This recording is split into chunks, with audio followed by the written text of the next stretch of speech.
tardes a todos. Muchas gracias, Javier, por la invitación y por tu presentación ahora aquí.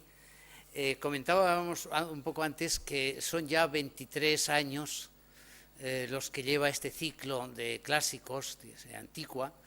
Yo estuve en los primeros y he vuelto mucho de cuando en cuando porque realmente vengo muy a gusto aquí, de manera que no solo es un honor, sino también un placer estar aquí. Yo pienso ya 23 años. Que son muchísimos para algo que no es una cosa oficial, sino que es una reunión, yo creo, pues de gente interesada en el mundo antiguo, ¿no? Y en un sitio como San Sebastián, que no tiene una facultad de letras, ni tampoco estudios especiales de clásicas. Entonces, esto, digamos, a mí me emociona un poco y la verdad es que agradezco mucho su presencia, porque yo todavía sigo pensando que nosotros los que nos dedicamos a estudiar el mundo antiguo no lo debemos hacer para los profesionales que se dedican a lo mismo, ¿no? Sino un poco para todo el mundo. Yo he dicho en algún sitio que quien vive en el presente y no sabe nada del pasado es como si estuviera encerrado en un sitio muy pequeño, ¿no? Realmente nuestros estudios sobre los griegos, sobre los romanos, sobre los árabes, sobre los que sea, son como aperturas hacia otros mundos, ¿no? Mundos un tanto fantásticos, pero que son históricos, ¿no? Y entonces, bueno, a mí realmente, digamos que cuando me ha dicho Javier que ya eran 23 años, yo pensaba que no eran tantos, Dios mío, qué viejo soy ya, pues me emociona, me siento muy agradecido a San Sebastián, a los organizadores de estos ciclos, que se han mantenido así con plena libertad, digamos, de asistencia y de afecto durante tantos años. Bueno, este año pues el tema era los libros y las bibliotecas, y yo vengo a hablarles de dos... de una biblioteca y un texto muy especial. La biblioteca es una biblioteca que quedó carbonizada el año 79 de la época cristiana, y el otro texto es un gran muro de casi 100 metros de largo por 4 de alto, un muro como no hubo nunca otro muro con una inscripción tan grande, que también fue destruido hace mucho. Es decir, se trata de dos ejemplos, no de libros, sino de, digamos, lugares donde se recogía por escrito la sabiduría, y son dos, como verán ustedes, dos temas pues, muy interesantes. Por un lado está la biblioteca de papiros de Herculano. Herculano era una ciudad costera muy cercana a Pompeya, que fue sumergida por la lava del Vesubio en la explosión del año 79 después de Cristo. Ustedes todos recuerdan un poco cómo es Pompeya, y Pompeya fue recubierta sobre todo por la oleada de cenizas que llegaron y aplastaron esa ciudad, ¿no? Pero como fueron cenizas, se ha recuperado, gracias a los arqueólogos, los trabajos de muchos años, se ha recuperado algo de esa ciudad, ¿no? Uno puede pasear por las calles de Pompeya, admirar las casas de Pompeya, y es el gran ejemplo de cómo era una ciudad antigua. La catástrofe esa del Vesubio fue desde luego una auténtica catástrofe, porque sumergió una ciudad viva, y murieron miles de personas aplastadas por las cenizas ardientes que caían del volcán. Sin embargo, desde el punto de vista de la historia y la cultura, ha sido un gran beneficio, porque en Pompeya se han conservado los restos más importantes que tenemos de la pintura antigua, gracias a que los romanos pintaban en las paredes de las casas. Pintaban escenas muy variadas, escenas a veces, hay varios estilos, a veces son escenas de arquitectura, a veces son escenas florales, etcétera, y muchas veces son escenas de la mitología. Bueno, algunos de ustedes seguramente habrán paseado por Pompeya o habrán ido al Museo de Nápoles y saben que lo que nosotros conocemos de la pintura antigua es fundamentalmente gracias a los muros de Pompeya. Porque todo lo demás, que la gran pintura antigua, la griega también y la romana, desaparecieron. porque estaban pintadas sobre materiales más frágiles, cuadros, etcétera, y todo eso se ha perdido. De manera que, curiosamente, a Pompeya sumergida bajo las cenizas del volcán, le debemos la conservación de esa pintura y también de cierta arquitectura. En cambio, en Herculano era una villa cercana, también la misma zona, en el Golfo de Nápoles. Lo que llegó fue la lava ardiente del volcán, y sumergió la ciudad, que era una ciudad costera, era una ciudad un poco para vacaciones, una ciudad en gran parte de ciudadanos ricos, y una de las grandes casas que fue cubierta por esa lava es la villa de la familia de los Pisones, que era una de las grandes familias de Roma, ¿no? Lucio Calpurnio Pisón, por ejemplo, es un gran político romano que fue atacado por Cicerón, y la mujer de César Calpurnia pertenecía a esa familia. Era una familia muy rica y tenía una espléndida villa, con grandes jardines, con estatuas y tal, y con libros, con bibliotecas, que fue sumergida por la lava. Ahí, ya desde el siglo XVIII, en la época en que Carlos III, aún entonces rey de Nápoles, estaba allí, empezó a excavarse Herculano. Pompeya ya empezó a excavar antes, y ahí las excavaciones son muy difíciles porque al solidificarse la lava no se puede simplemente despejar la ciudad, sino que hay que trabajar en plan de hacer agujeros como chimeneas, ¿no? Chimeneas para llegar al fondo antiguo. Y ahí se descubrió una biblioteca que nosotros llamamos la biblioteca de los papiros, porque lo que había en esa biblioteca eran papiros. Más o menos hay entre 1800 y 1400 restos, porque esos papiros están carbonizados. Esta es una biblioteca de papiros carbonizados que, curiosamente, están escritos en griego. Es curioso porque ahí se hablaba latín, los propietarios eran grandes señores del mundo romano, pero la biblioteca especializada en filosofía y en pensamiento y eso estaba en griego, cosa que era normal en un mundo como el romano de esa época, en que la cultura y sobre todo la filosofía se escribía en griego.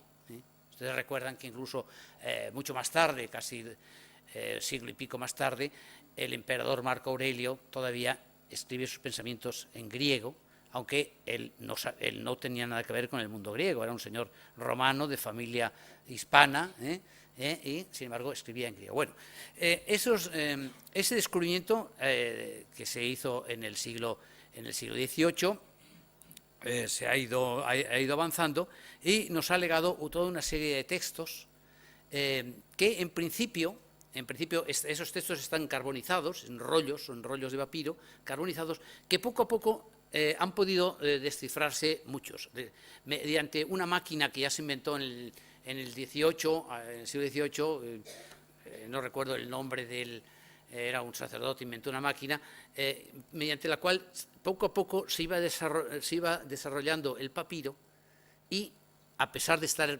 ennegrecido totalmente, mediante ciertas luces podía leerse. Y bastantes de esos textos se leen. En esta exposición que hubo en Madrid hace un par de años o 3 años, ¿verdad?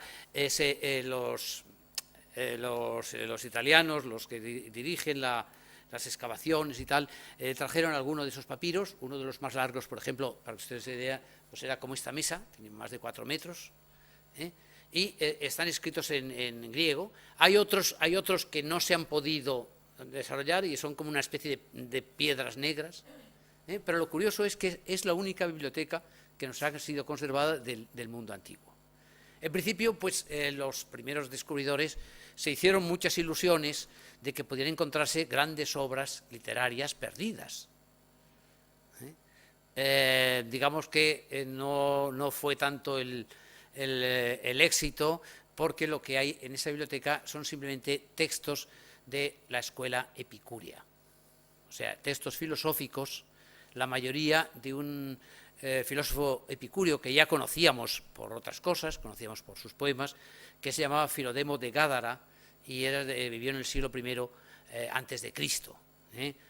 Cicerón habla en 2 o 3 sitios de él. Cuando Cicerón está atacando a Pisón, habla mal, dice este griego que es un hombre digamos de malas costumbres o tal, y luego en cambio en otro sitio habla muy bien de él, diciendo que es un hombre de gran sabiduría. Bueno, la mayoría de estos son textos de este Filodemo de Gádara, y tratan de diversos aspectos del mundo epicúreo. Hay uno que trata de los dioses, de la piedad, de la música, de la retórica, etcétera. Y hemos avanzado bastante en el mundo epicúreo gracias a estos textos de Filodemo, que sin embargo no era, digamos, un escritor de primera fila. Es curioso que por algún pequeño texto de esos papiros sabemos que por allí pasó Virgilio.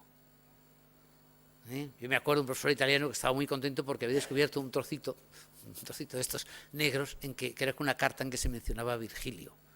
Recuerden, el sur de Nápoles era una zona de veraneo, de gente rica y eso, pero también era un centro poético muy importante. Bueno, luego insistiré más en esto. El otro texto del que les voy a hablar es muy distinto, es el Gran Muro de Enoanda.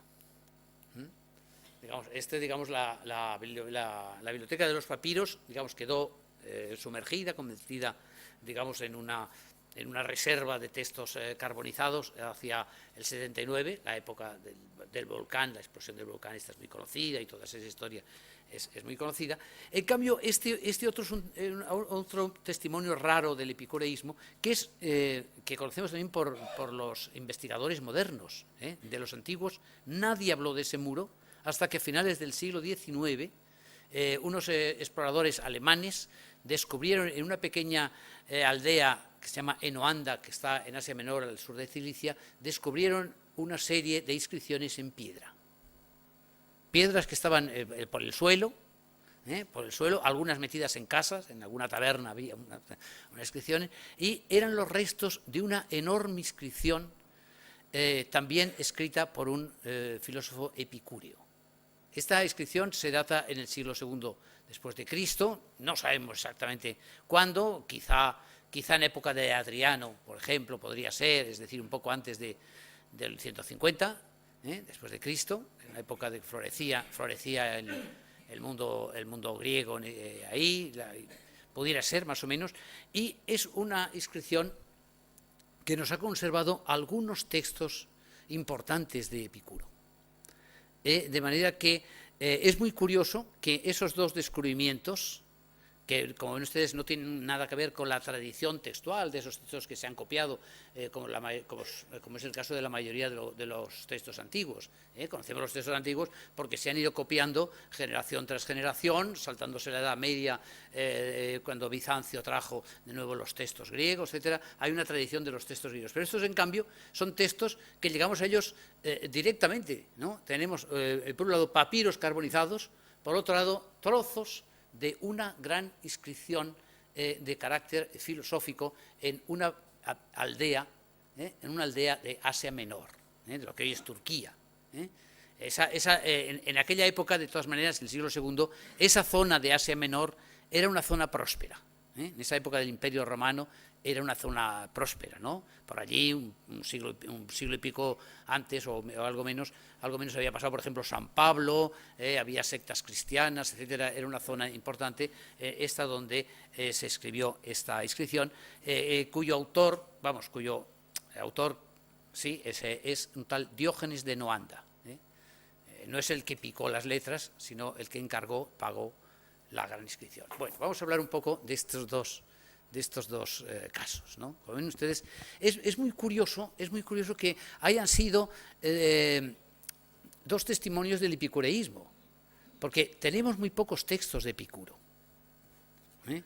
Epicuro escribió mucho. Epicuro vivió más o menos entre el 340 al 270, antes de Cristo, es decir, fines del siglo IV, comienzos del siglo III, vivió unos 70 años, más o menos 60 y tantos. Tenemos todavía de él pues, una última carta que es bastante emotiva, que dice que muere entre tremendos dolores de hígado, de la vesícula, de algo así, pero muere feliz recordando las conversaciones con los amigos. Esa es la última carta de Epicuro. Pero la filosofía epicúrea fue muy perseguida muy pronto, de manera que todos los escritos de Epicuro, los grandes escritos, que había escrito, alguien dice que casi 300 rollos de papiro, se perdieron.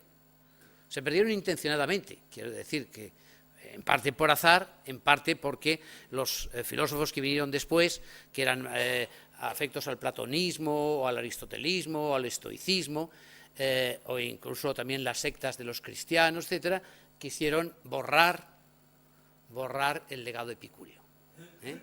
Epicúreo, ya saben ustedes, que sostenía que lo importante en la vida es el placer, que si hay dioses, los dioses no se ocupan de los hombres, que todo es material y que con la muerte se acaba todo. Realmente una teoría que ahora suena tremendamente moderna, ¿no? Digamos, el epicureísmo ha resucitado muchas veces, pero que entonces para muchos era un tanto escandalosa y realmente hubo, digamos, una especie de deseo de borrar el epicureísmo, ¿no? Por ejemplo, el pensador francés, Onfray, que tiene varios una cosa que se llama Contrahistoria de la filosofía en 5 tomos, señala cómo la enemistad hacia el epicureísmo fue muy pronta y fue muy efectiva. Y es curioso que, sin embargo, ahora, aparte de lo que ya teníamos, hemos recuperado nuevos textos epicúreos. Bueno, la gran biblioteca esta de los papiros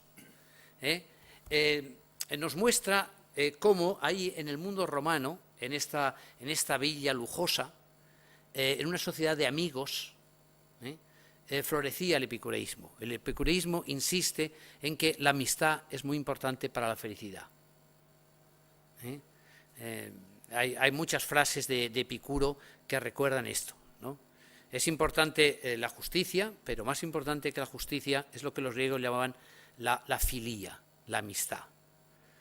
Amistad sobre todo entre los sabios, amistad dentro de esos círculos de saber y de poesía, como eran los círculos de los epicúreos.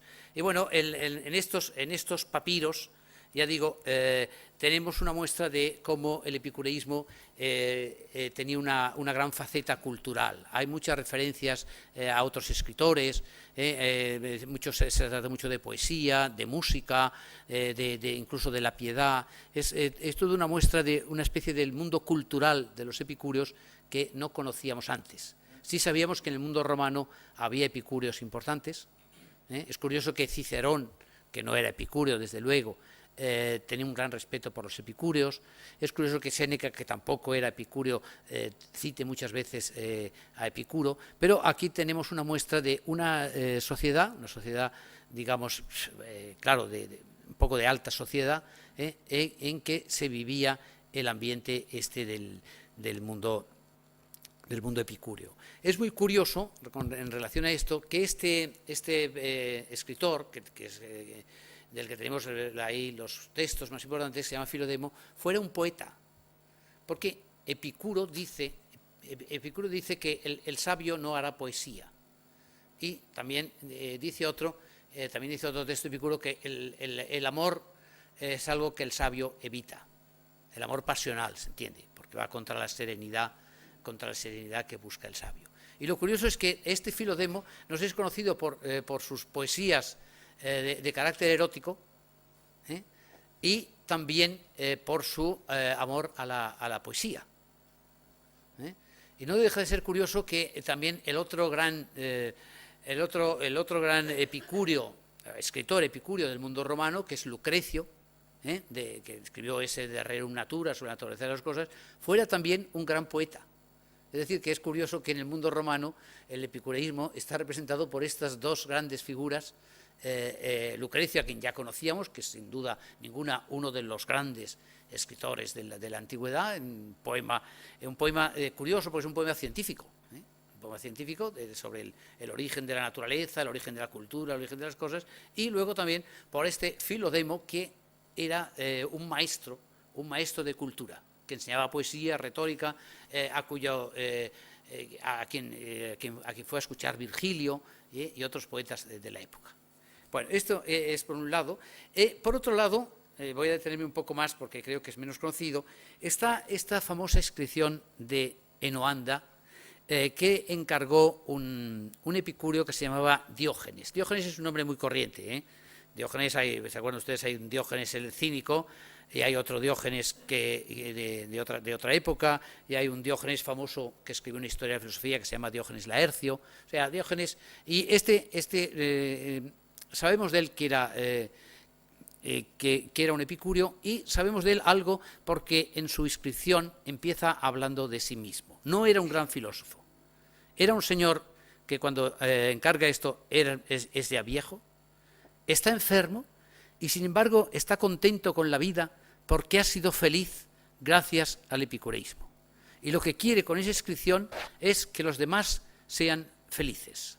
Es como, bueno, aquí el título de este libro, que en fin lo puso el editor, no lo puse yo, dice El sabio camino hacia la felicidad. Entonces escribe, y le digo, manda a escribir, ¿no? Debía tener bastante dinero, porque claro, esa inscripción en piedra de 100 metros, ya digo, no hay ninguna inscripción antigua tan grande como esa, y además en letras muy cuidadas, habla de eso, de el camino a la felicidad. Y es un tipo curioso porque él no era muy original, pero se le ocurrió dejar esa muestra de lo que podríamos llamar filantropía. Yo he insistido mucho en que era lo que le caracterizaba era el amor al prójimo, eso que luego traduciríamos como el amor al prójimo, y es curioso que ahí se muestra un rasgo de la época, el amor al prójimo sea quien sea, sean ciudadanos, sean extranjeros, sean ricos, sean pobres, etcétera. Lo único que hacía falta para la inscripción, claro, es saber leer. En aquella época creo que la mayoría saber leer. Bueno, y para leerse la inscripción entera habría que tener buena vista y bastante tiempo, pero manda a construir en la plaza del pueblo, lo que sería la plaza del pueblo, este gran muro. Debía tener también alguna influencia política, porque si no, no le dejarían utilizar la plaza para escribir esto. Pero tenemos más o menos el principio que les voy a leer, para que ustedes vean que es una cosa curiosa, porque realmente yo creo que no hay otro ejemplo de una inscripción filosófica tan grande, ni de una mentalidad, digamos, de alguien que debía ser como un millonario así, tan ingenuo como para pensar que iba a convencer a la gente a seguir el camino de los epicúreos. Es curioso también pensar, tremendo, que ese gran muro tan cuidado, eso, fue destruido seguramente poco después. Yo creo que fue destruido además concienzudamente. Y es curioso, nadie en la antigüedad habla de él hasta que algún investigador alemán o francés a fines del siglo XIX encontró esas piedras ahí, y luego a lo largo de todos estos años se han ido juntando piedras. Yo conozco a alguno de estos investigadores, conozco de 30 o 40 años, uno que se llama Ferguson Smith, que viajaba a Enoanda de cuando en cuando, y cada año descubría alguna piedra más que iban pegando a estas que son ahora como unos 200, hay 200 fragmentos más o menos, ¿no? Y yo les leo el principio del muro este. Dice así: al observar que la mayoría de la gente sufre por las falsas nociones de las cosas y no escucha a su cuerpo, cuando les ofrece sus importantes y justas acusaciones contra el alma, recuerden que para los epicúreos lo importante es el cuerpo, el alma existe en cuanto existe con el cuerpo. Cuando el cuerpo falla, el alma se acaba, ¿no? Pero bueno, lo importante es escuchar al cuerpo, ¿no? Alegando que es injustamente atormentado y maltratado por el alma y presionado hacia cosas que no son necesarias, porque los deseos del cuerpo son pequeños y fáciles de saciar, y el alma también puede vivir compartiendo ese disfrute, mientras que los placeres del alma son grandes y difíciles de lograr. y además de no ser provechosos a nuestra naturaleza, suponen auténticos riesgos, de modo que, viendo a cuantos estaban en este estado de ánimo, me compadecí de su vida y lloré por la pérdida de su tiempo y vine a considerar como deber de un hombre de bien acudir a socorrer con afecto humano, en la medida a mi alcance, a las personas de buen juicio. Esta es la razón primera de esta inscripción.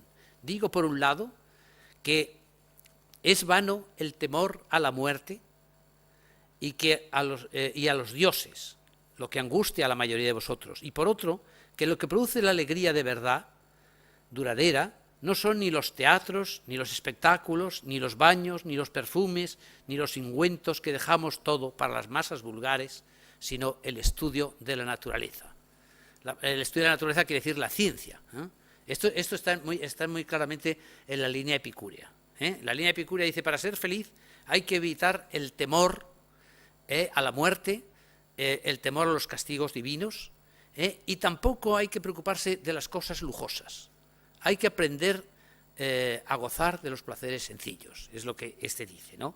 Y dice, bueno, esto que aquí recuerda un poco cómo era el mundo antiguo, dice, ni los teatros, ni los espectáculos, ni los baños, ni los perfumes, ni los ungüentos, todo esto, ¿verdad? Recuerda un poco cómo era la época esa romana, que dejamos para las masas vulgares.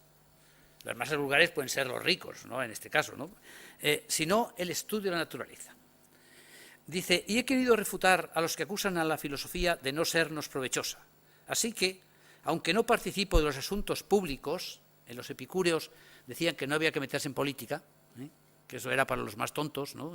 Que causaba muchos disgustos, digo estas cosas como si me hiciera presente en ellos, intentando mostrar que lo que conviene en nuestra naturaleza, que es la serenidad de ánimo, ¿se acuerdan? La palabra griega es ataraxia, es lo mismo para uno y para todos. Y así pues, tras haber expuesto el segundo motivo de mi inscripción, voy a decir lo que he meditado explicando cómo y cuál es su fundamento. Y ahora vienen unas notas personales.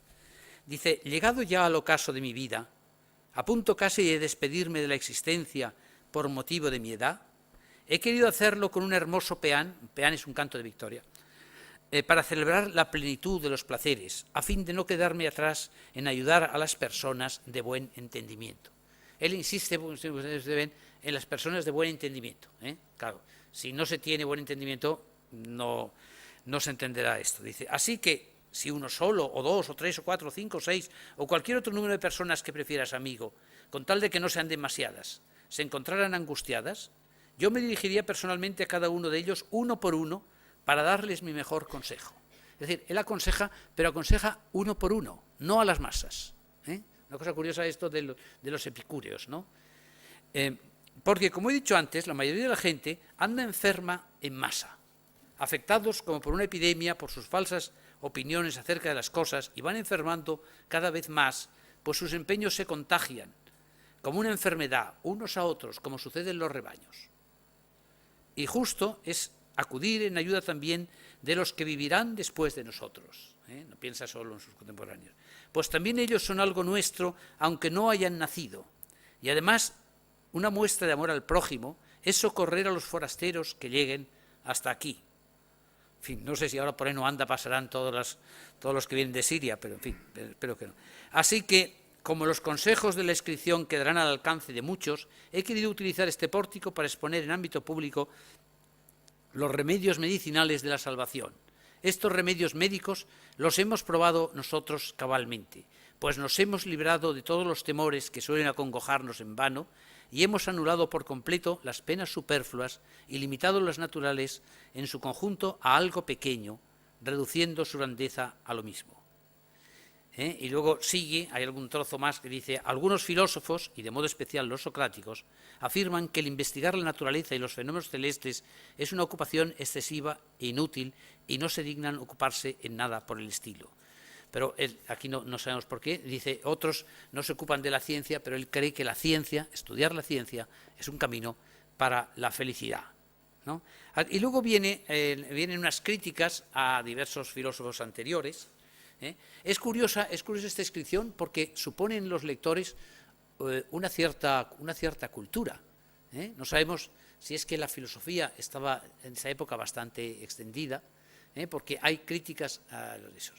Y luego vienen las máximas epicúreas, que esas las conocemos por otro Diógenes, por ese Diógenes Laercio.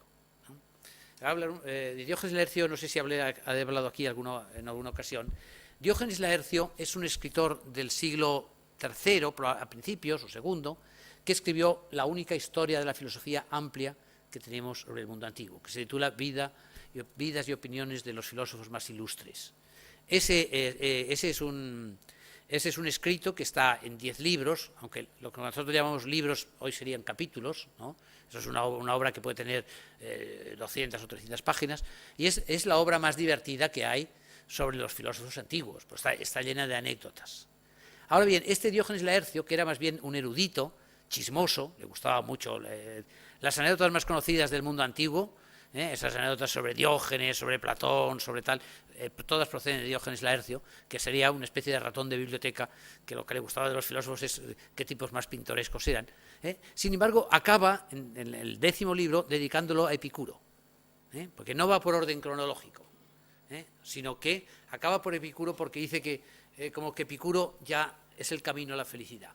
Estaría de acuerdo con este otro autor, un poco anterior, ¿no? Y eso es muy curioso porque, claro, a mí ese libro, yo lo he traducido, ¿verdad?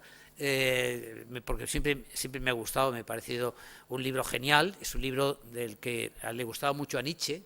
Nietzsche decía, de una vida, dadme 2 o 3 anécdotas y podemos desechar el resto. Bueno, pues esto es lo que hacía un poco Diógenes Laercio, que es un tanto injusto con Platón. Cuando uno ve las páginas que le dedica a Platón y las que dedica a Epicuro, hombre, dice, piensa, Platón no le gustaba mucho, ¿no? Sí, pero acaba también con Epicuro, ¿no? Y en Diógenes Laercio nos dio al final unos textos que se llaman las máximas capitales y las 3 cartas que tenemos de Epicuro, que es lo fundamental que nosotros teníamos hasta ahora de Epicuro.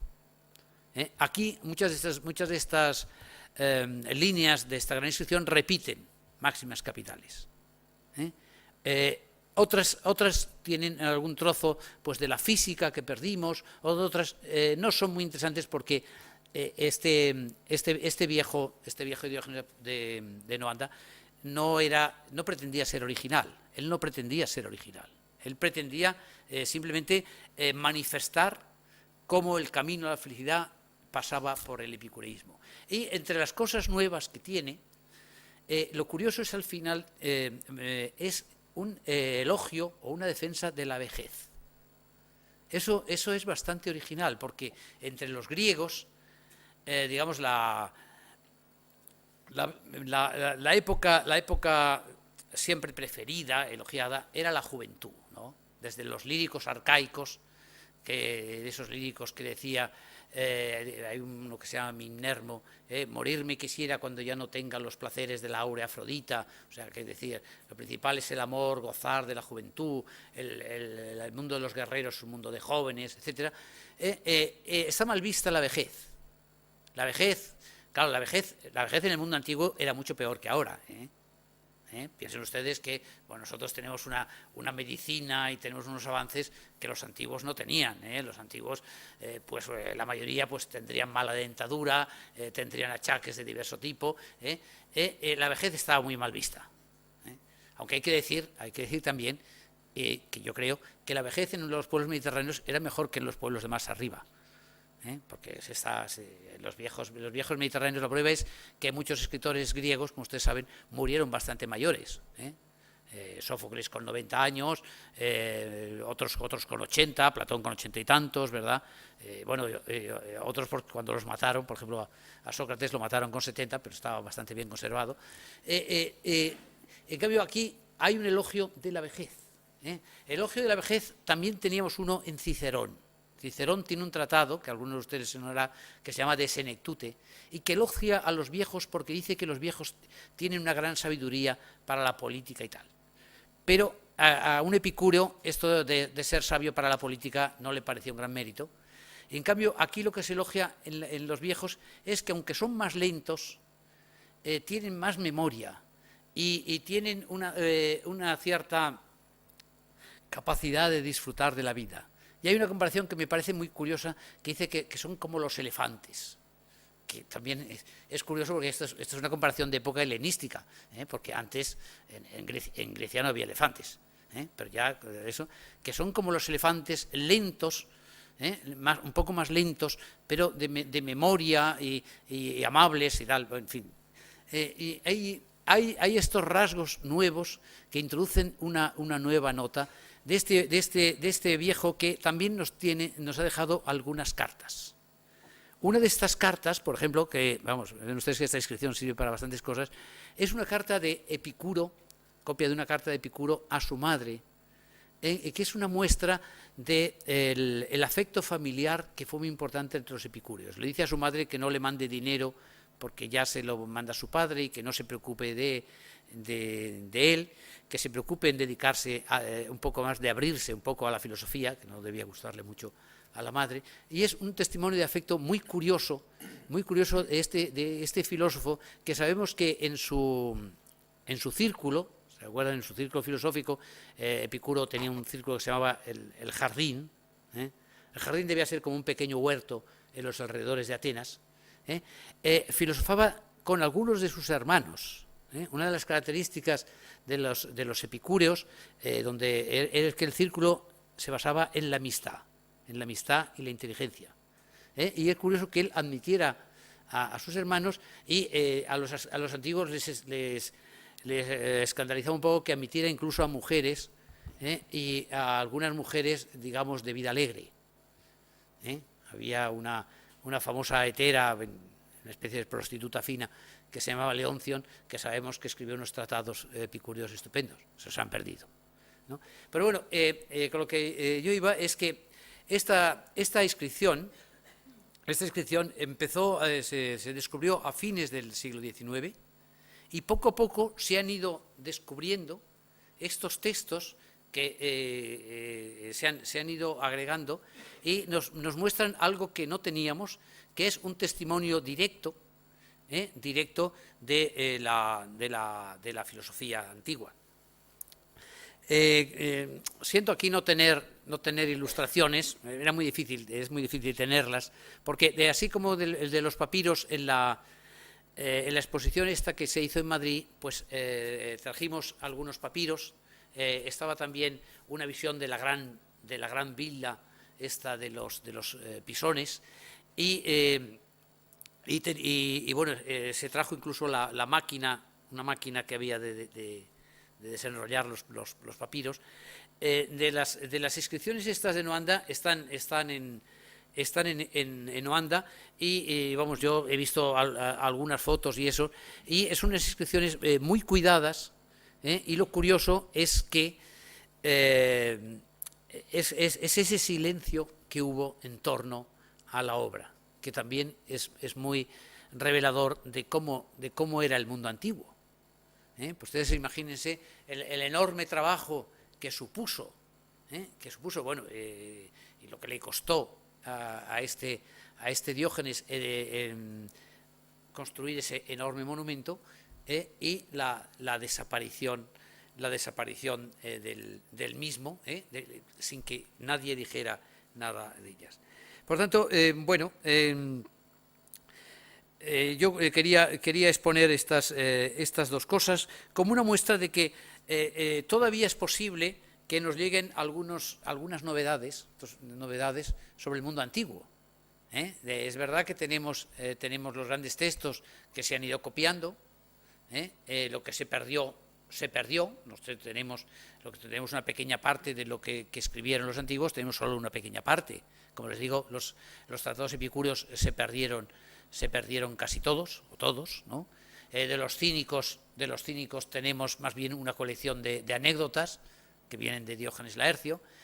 Tenemos, en cambio, otros autores pues que han conservado mejor, como son Platón o Aristóteles, en gran parte, como señala bien Onfray, porque entraban dentro de una línea del pensamiento tradicional que fue defendida por el cristianismo.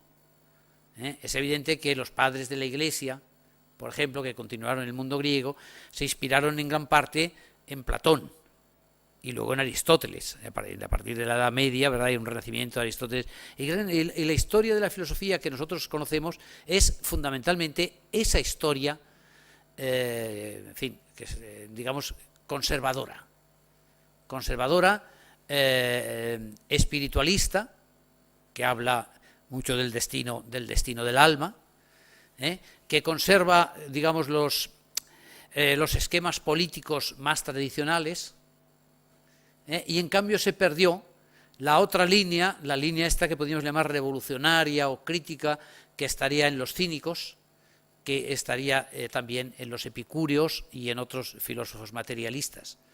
Y estos descubrimientos, digamos, tanto lo de los papiros de Herculano como esta inscripción, no han producido una auténtica revolución. O sea, no hemos encontrado ahí ninguno de los grandes tratados perdidos, pero sí aportan una nota de vitalidad a lo que nosotros sabemos de los antiguos. Descubrimos muchas cosas, porque descubrimos, eso nos hace sentirnos más cercanos a los antiguos.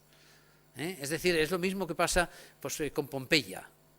Una cosa es haber visto planos de cómo eran las ciudades antiguas y otra es pasear por las calles de Pompeya y ver cómo eran las habitaciones y cómo eran las calles y las construcciones y tal. Bueno, pues de alguna manera esta inscripción de piedra, esta gran inscripción de piedra y estos papiros carbonizados también nos restituyen una imagen, contribuyen a una imagen más viva, más pintoresca, más colorida de la que eran los antiguos. En fin, no entro en muchos detalles técnicos, pero vamos, estoy a su disposición para cualquier pregunta. Bueno, y con esto acabo.